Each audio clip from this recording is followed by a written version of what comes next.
Dalam upaya untuk membela pemerintahan sekuler Zionis Israel, para pendukung Zionis juga kerap menggunakan ayat-ayat Al-Quran untuk dijadikan sebagai klaim teologis dalam melegitimasi kaum Zionis Israel. Dengan kata lain, di sini mereka menggunakan ayat-ayat Al-Quran secara parsial, secara terbatas, dan bahkan secara literal untuk menyatakan bahwa apa yang dilakukan oleh Zionis Israel atas Palestina itu adalah sesuatu yang direstui oleh Allah. Dengan kata lain juga, mereka mau mengatakan bahwa ada loh ayat Al-Quran yang menyatakan bahwa negeri Palestina itu telah Allah berikan kepada kaum Bani Israel. Argumen seperti ini enggak hanya digunakan oleh para pro-Zionis yang non-Muslim, terkadang juga digunakan oleh para pro-Zionis dari kalangan Muslim. Oke, jika demikian, jika Anda menggunakan klaim teologis untuk mendukung agenda Zionisme, maka konsekuensinya Anda juga harus menerima jika ada klaim teologis pula yang membantah atau membatalkannya, kan gitu. Dengan kata lain, jika Anda menggunakan ayat dari kitab suci untuk membenarkan agenda gerakan Zionisme atau membenarkan kolonisasi Yahudi di Palestina, maka Anda juga harus siap menerima jika ada ayat dari kitab suci pula yang membantah perbuatan itu. Ingat sekali lagi, konteks pembahasan episode kali ini sepenuhnya dalam kerangka teologis. Jadi jika nanti Anda merespon video ini dalam konteks historis dan politik dan sebagainya di luar konteks teologis seperti itu, maka saya anggap respon Anda tidak layak untuk ditanggapi karena out of topic, oke? Nah, ayat-ayat yang digunakan sebagai bahan legitimasi oleh mereka adalah Al-Maidah ayat 21 dan Al-A'raf ayat 161, di mana Allah memerintahkan Bani Israel untuk memasuki Yerusalem, Palestina. Di mana sebenarnya kedua konteks ayat ini membicarakan tentang umat Bani Israel di era Nabi Musa. Nah, titik temu dan benang merahnya nanti di sini, teman-teman. Apakah ayat-ayat tentang Bani Israel di era Nabi Musa, apakah itu masih relevan dengan konteks Zionis Israel yang ada sekarang, kan gitu? Kalau ditanya, apakah Allah pernah menjanjikan tanah Palestina untuk Bani Israel? Maka kita jawab secara jujur, bahwa Allah memang pernah menjanjikan tanah itu, tapi itu tidak berarti untuk selamanya.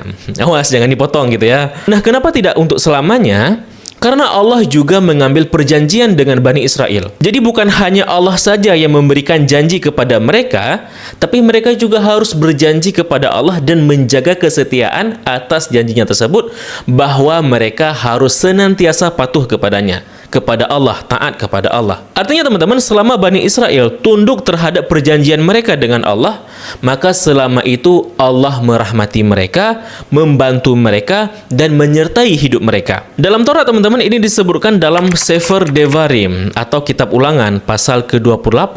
Di sana dijelaskan dalam beberapa ayat tentang janji dan kutukan terhadap pengkhianatan janji tersebut nantinya. Di mana dalam perjanjiannya tersebut, Bani Israel harus senantiasa patuh pada perintah dan larangan Tuhan. Dan apabila tidak patuh, mengkhianati janji mereka, maka mereka akan dikutuk dengan berbagai macam jenis kutukan hingga peperangan, pembuangan, dan pengusiran yang akan dialami oleh mereka. Nah teman-teman, dalam kitab Qasasul Anbiya, Imam Ibnu Katsir menceritakan ya, selepas Allah membuat perjanjian dengan Bani Israel, lalu kemudian Allah memerintahkan Nabi Musa dan juga umat Bani Israel untuk berjihad melawan kaum kafir yang ketika itu tinggal di tanah Palestina. Jadi untuk mendapatkan tanah yang dijanjikan itu teman-teman, mereka diharuskan jihad dahulu. Nah, ini disebutkan dalam Quran surat Al-Maidah ayat 21 tadi, yang artinya, wahai kaumku, masuklah ke tanah suci Palestina yang telah ditentukan Allah bagimu, dan janganlah kamu berbalik ke belakang karena takut kepada musuh. Nanti kamu menjadi orang yang rugi. Ayat inilah yang digunakan oleh para pro-Zionis untuk membela Zionis dengan menyatakan bahwa Allah telah memberikan tanah itu kepada Bani Israel. Namun masalahnya mereka tidak melanjutkan pada ayat berikutnya, teman-teman. Karena pada ayat ke-22 sampai ke-24 itu diceritakan bahwa setelah diperintahkan untuk masuk tanah itu dengan syarat berjihad, mereka malah menolaknya.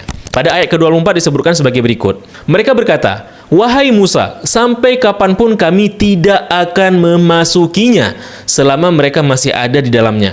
Karena itu, pergilah engkau bersama Tuhanmu dan berperanglah kamu berdua. Biarlah kami tetap menanti di sini saja. Nah, pada akhirnya teman-teman, setelah mereka dijanjikan sebuah negeri, lalu apakah mereka menerimanya?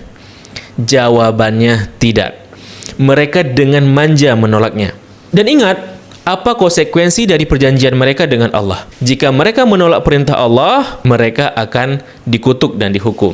Ibnu Katsir menceritakan pada halaman 550 ya di buku ini, akhirnya Bani Israel itu dihukum dan ditelantarkan dan terkatung-katung di padang Tih, di Gunung Sinai ya, selama 40 tahun, sebagaimana yang disebutkan pula dalam Taurat. Dan selama itulah mereka dan semua orang Bani Israel yang soleh, hingga Nabi Musa dan Nabi Harun harus menerima konsekuensi atas dosa yang dilakukan oleh sebagian dari mereka. Bahkan sampai wafatnya Nabi Harun dan Nabi Musa alaihissalam, mereka tidak pernah bisa memasuki negeri yang dijanjikan Tuhan itu. Nah, nanti mereka baru bisa memasuki tanah yang dijanjikan itu oleh anak cucu mereka nantinya, di bawah komando dari Nabi Yusha bin Nun, muridnya Nabi Musa. Nah, keberhasilan mereka itu diceritakan dalam Quran surah Al-A'raf ayat 161 dan Al-Baqarah ayat 58. Di sini kita dapat lihat, walaupun Al-Quran diturunkan dengan bahasa Arab ya, di kalangan orang Arab gitu, Al-Quran tetap menceritakan kisah tersebut dengan jujur mengenai umat Nabi Israel, umat Bani Israel ya.